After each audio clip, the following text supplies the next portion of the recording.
Mais là, il faut que j'arrête un peu tout ça pour régler mes trucs personnels. Et voilà, ça me fait pas plaisir du tout. Mais voilà, il fallait que je fasse une vidéo pour l'annoncer. Merci à tous ceux qui m'ont suivi jusque-là et j'espère vous revoir quand je reprendrai. Mais voilà, c'était le petit message, la petite vidéo que je voulais vous faire.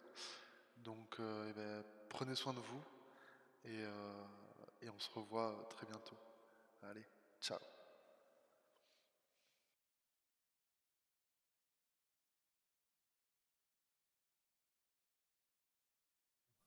Je sais pas par quoi commencer. C'est ça le drame. Par ordre chronologique peut-être. Oui, ça peut être pas mal. Par quoi ça commence? Par quoi ça commence? Oui, ça concerne Divad. Et ça parle de notre rencontre, d'ailleurs. Parce que Divad, on travaille dans la même entreprise. Que je ne vais pas citer ici, pour pas avoir des poursuites judiciaires. Mais c'était la merde. C'était hyper dur. On nous a envoyé, dans... On nous a jeté en pâture, dans un truc où on était clairement pas prêt, avec une formation complètement explosée. On avait des anglais avec des accents asiatiques au téléphone pour nous expliquer comment faire des trucs. Donc c'était pas facile. Donc on en a chié, on n'y arrivait pas, on va pas se mentir, hein. Mais c'était de la faute de notre responsable qui nous avait pas donné de formation correcte. À savoir que normalement le service où on était, c'était pas un service où tu y allais dès le début. Tu t'entraînais d'abord sur les autres trucs et après tu allais là-dessus. Bon. Et il se trouve que quand je suis arrivé dans l'entreprise, il y avait quelqu'un qui était là depuis 2 semaines avant moi, avec qui j'allais faire équipe, qui s'appelle Divad. Et du coup, au début, il pensait que j'étais un vieux de ouf de 40 ans, en voyant ma photo, alors que pas du tout. Il était plus vieux que moi. Et là, on est devenus super potes, on bossait ensemble, on en chiait ensemble. Et est arrivé le Covid, où bah, c'est à peu près au même moment où Warzone est sorti. Donc on a joué de ouf. Et c'est là où on a rencontré Denisos, qui a un autre très très bon ami à nous. Et on a commencé à jouer, et nous on était en chômage partiel, parce que c'était une petite boîte, on était une quarantaine, donc bah, chômage partiel quoi. Et il se trouve que à l'issue du chômage partiel, j'ai appelé plusieurs fois pour savoir. Et en fait, j'étais plus dans la boîte, mais on m'a pas appelé. Voilà. Et du coup, je me suis retrouvé au chômage. Donc ça, c'était en 2020. C'est 2020, ouais. Milieu 2020, je me retrouve au chômage. Et là, je sais pas quoi faire de mes journées. Je suis très triste. Et du coup, je commence à chercher du travail. Dans le même domaine dans lequel j'étais avec David, donc la rédaction technique. Et là, le problème, c'est que j'ai que 6 mois d'expérience. Donc c'est chaud. Bah, Divad après s'est retrouvé au chômage aussi. Et donc là, on a grave joué à Warzone. En fait. On a fait que ça de nos journées. Moi, j'ai envoyé des CV de mon côté à d'autres boîtes en espérant qu'ils me recrutent. Alors bizarrement, mon profil était très intéressant, mais je n'étais pas intéressant pour la boîte, donc c'est un problème. Et donc là, je me dis, putain, faudrait que je fasse un truc créatif. J'étais enfermé chez moi, il y avait les confinements et tout. Je me dis, il faut que je fasse un truc, donc j'ai commencé à streamer et à faire des vidéos. Et à un moment donné, je me suis dit, je vais faire une vidéo par jour. Donc je tournais la vidéo le matin. C'est pour ça qu'il y a une période, toutes les vidéos qui sont sur la chaîne, je les vois du matin. Et du coup, donc je commence à faire ça. Le matin, je faisais les vidéos. L'après-midi, je faisais le montage. 18h30, la vidéo sortait. Et à 19h30, je streamais jusqu'à 23h. Et de 23h à 2h du match, je faisais les vidéos Omegle, parce que c'est là où il y avait le plus de monde. Donc je dormais très très très très très très, très peu. C'était hyper chaud. Et les CV, ça marchait pas, ça fonctionnait pas, même dans l'électricité, pas assez d'expérience, machin. Donc ça faisait trop longtemps que j'avais mon diplôme et que je n'avais pas pratiqué. D'autres personnes voulaient me prendre. Donc c'était ce qu'on appelle la cagade. La cagade, donc là, mentalement, mental breakdown. Donc là, c'était chaud. Heureusement qu'il y avait Divad et Denis. Et là, je rencontre mon ex-copine. Ça va pas te faire plaisir ce passage, je te préviens. Qui, malgré la manière dont ça s'est fini, m'a beaucoup apporté de soutien, m'a beaucoup aidé. C'est elle qui m'a dirigé vers les ambulances, etc. Donc après, je me dis, ah, trop cool et tout. Donc je fais un stage d'observation. J'aime bien. Je rencontre mes copains, mes futurs copains des ambulances. Ensuite, je fais ma formation en mars, à peu près. Et à ce moment-là, j'avais déjà arrêté. Oui, j'avais déjà arrêté de streamer. Ça, c'était en 2000, fin 2021. J'avais arrêté de streamer parce que mentalement, du coup, bah, ça allait pas avec tout ça. Puis, tu sais, on a découvert la maladie. Donc, ça allait encore moins. Et c'était un enfer. Et j'avais des problèmes d'appart. J'avais le plafond qui s'effondrait, un propriétaire qui voulait rien faire, des menaces d'emmener en justice, etc. Donc c'était vraiment une période de merde. Je me suis fait exploser ma voiture. De janvier à mars, je suis chauffeur, où je me fais un peu de sous. C'est là où je remercie mon patron actuel de m'avoir tendu la main, parce que sans lui, je serais à la rue. Et ça aussi, ça pesait sur le mental. Donc ça allait pas du tout. Et j'avais plus l'envie, après avoir fait une vidéo par jour et tout, j'avais plus l'envie de faire des vidéos et de stream, parce que j'avais l'impression de me forcer, et c'était pas le but. Donc j'ai arrêté. Et après ça, du coup, je passe ma formation. Avec mon ex-copine, du coup, on envisage d'emménager ensemble.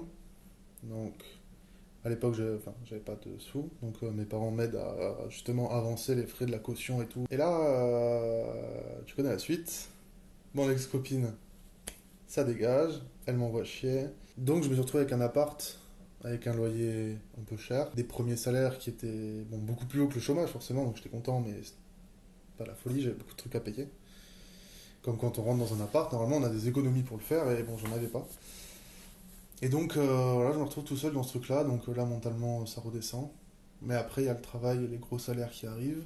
Ça commence à aller mieux. Mais dans ma vie, comme à chaque fois que ça va mieux, ça redescend.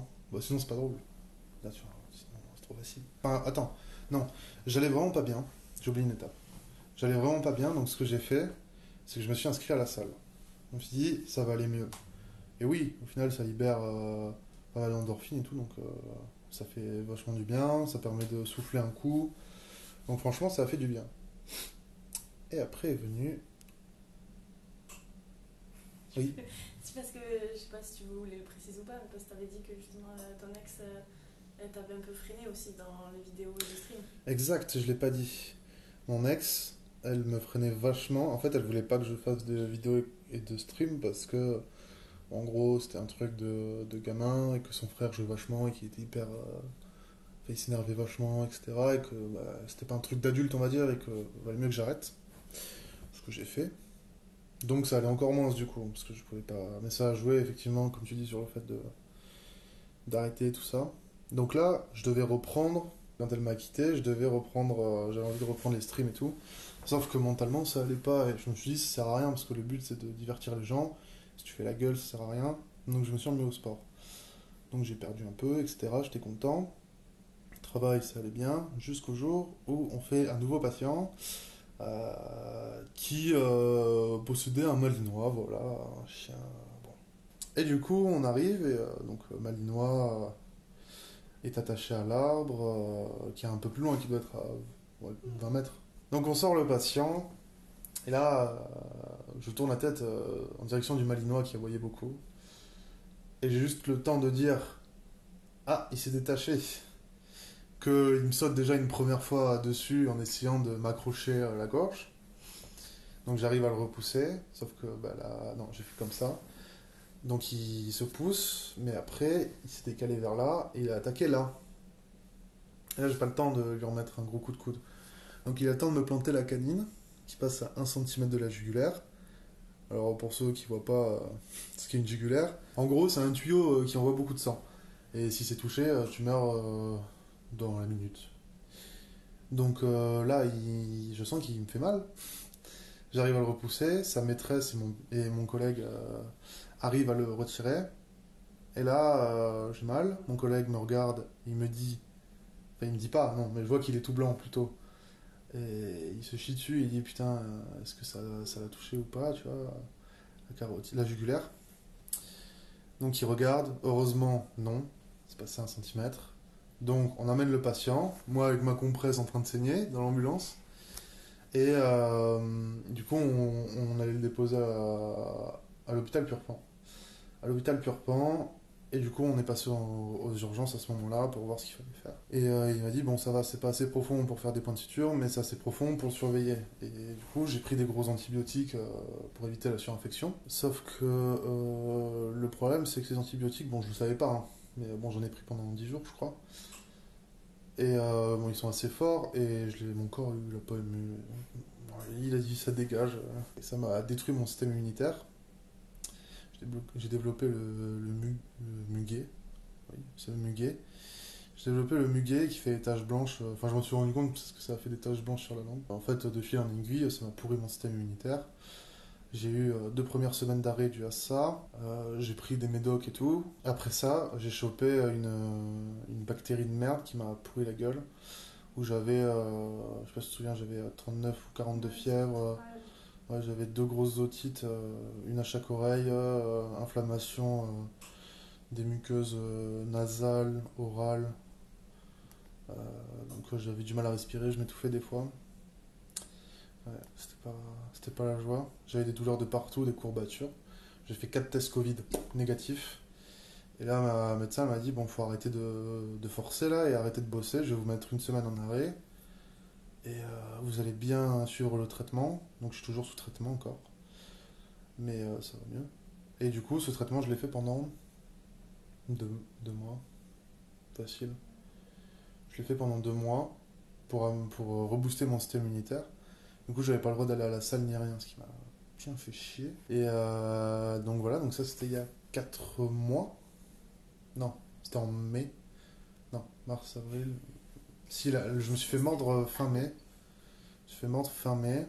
Et après, les trucs de merde s'est déclenché de juin jusqu'à fin, si, début Jusqu'à août. août, ouais. Jusqu'à début août. Donc c'était bien la merde, j'étais à plat. Et là maintenant, je suis fragile. Il faut que je fasse attention à pas trop forcer à la salle, à pas trop forcer au travail, à essayer de bien dormir, machin. Ce qui est impossible. Parce que du coup, je fais une crise d'insomnie 1 fois par mois. Et ça a commencé en même temps, alors je sais pas si c'est lié ou pas, mais avec toutes ces mauvaises nouvelles, j'ai rencontré quelqu'un. C'est la bonne nouvelle du jour. Bah, je t'ai rencontré toi, qui au début on savait pas trop où on allait, forcément. T'es un peu paumé dans nos vies. Et au final, on est tombé amoureux. Oh, c'est beau. Tu m'as fait reprendre goût au streaming, à faire des vidéos, à redevenir créatif finalement. Tu m'as acheté une caméra et moi d'en refaire 2 pour que je puisse restreamer. Donc la qualité des streams, c'est grâce à elle. Hein. Voilà, je veux qu'on la remercie un maximum. Et tu m'as permis de recommencer à être créatif, à restreamer, à kiffer un peu plus la vie, à sortir de cette merde.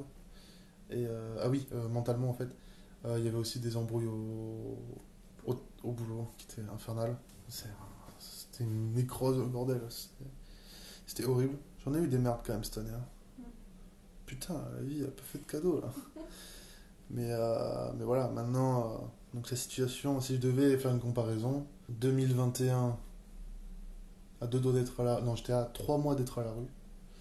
3 mois d'être à la rue, j'avais pas de sous.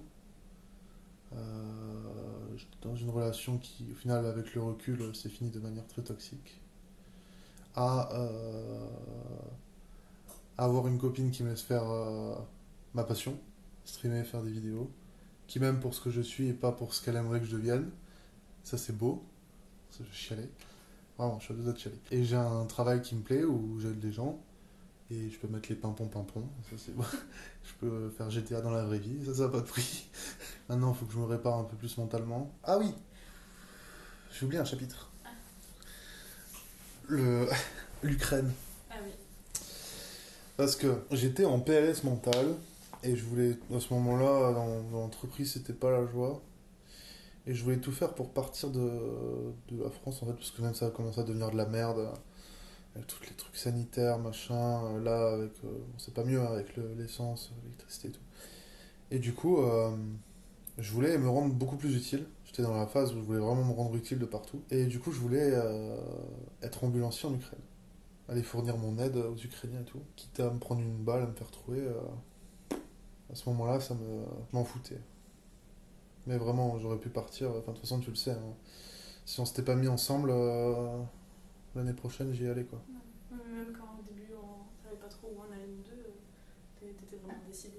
Ouais, je voulais vraiment y aller. Puis tu m'as ramené à la raison.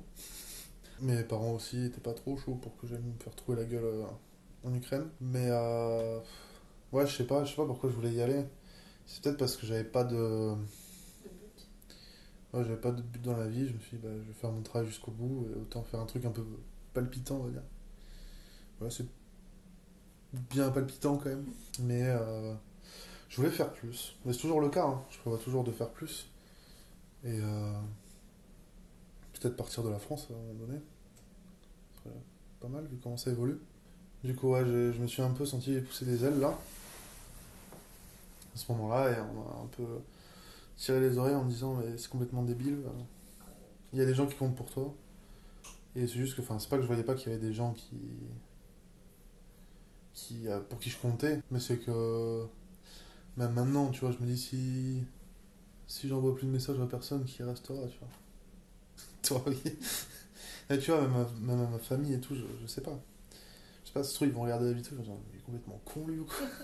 C'est possible. Mais dans un coin de ma tête, je me pose toujours la question de si je disparais de la circulation, qui m'enverra un message. C'est horrible hein, comme manière de penser, hein. Ça fait très pessimiste, hein. Mais je suis toujours dans un coin de ma tête et du coup je me dis, bah, quitte à ce que personne me recontacte, autant aller aider ceux qui sont vraiment dans la merde, tu vois. C'est ma vision des choses. Parce que je veux toujours aider les autres. C'est pour ça que je fais ce métier. Mais quitte à avoir les mains dans le sang jusqu'au cou, je m'en bats les couilles. C'est un équilibre. Ça, c'est mon grand verre qui m'appelle. Il y a des moments où je voulais me prouver des trucs, je pense. C'était juste ça. Ce qui n'a pas beaucoup plu à mon binôme aussi, qui m'a beaucoup aidé dans ces périodes galères, sans même qu'il s'en rende compte. Hein. Mais m'a beaucoup aidé aussi, notamment à me dire de pas aller en Ukraine. Mais voilà. Et du coup, bah, après on s'est rencontrés. Et tu m'as dit, mais tu as le droit de faire ce que tu aimes. Bon, c'est possible ça. Du coup, j'ai relancé un stream, ça m'a plu. Regardez. Tu as Créé une chaîne, un truc Twitch juste pour voir. t'as créé une... Ouais, c'est vrai, t'as créé une chaîne Twitch juste pour voir. Et après, je n'ai plus fait. Non, après, je me suis concentré sur les vidéos que je voulais sortir, voir un peu comment ça se faufilait. Au final, je me pose la question de est-ce que j'ai vraiment envie de reprendre le stream pour l'instant. Parce que tu vois, j'ai pris beaucoup plus de plaisir à faire la vidéo que j'ai sortie là. Je me suis beaucoup plus marré que faire un stream. Alors c'est peut-être le fait qu'il y ait personne et que du coup j'interagisse pas et que je doive meubler pendant 2 heures. Je comprends. Bon, après, il faut bien commencer quelque part. Mais là, je recommence tout de zéro. C'est-à-dire que ça, je l'ai fait pendant 4 mois. Le temps de me faire les armes et tout. À apprendre comment interagir et tout. Mais je pense que pour l'instant, je vais rester sur les vidéos. Ça me plaît plus. Je retrouve un peu le plaisir que j'avais à faire du montage. Donc c'est cool. Essayer de faire marrer le plus possible sur une phrase, un mot, une gueule. Parce que bon, ma gueule est à spec. J'ai une gueule de con, donc forcément, ça fait marrer la galerie. Hein. Mais voilà. Là où j'en suis pour l'instant, on prend les vidéos tranquillou. Stream, on verra plus tard, c'est pas pressé. Essayer de sortir des concepts rigolos. Des mini-séries, des courts-métrages, ce genre de choses que j'aimerais bien faire. Et voilà.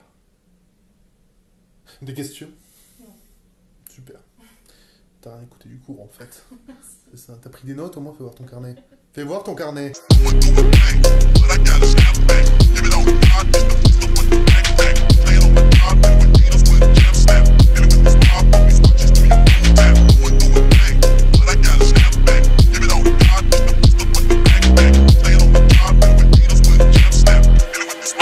Watch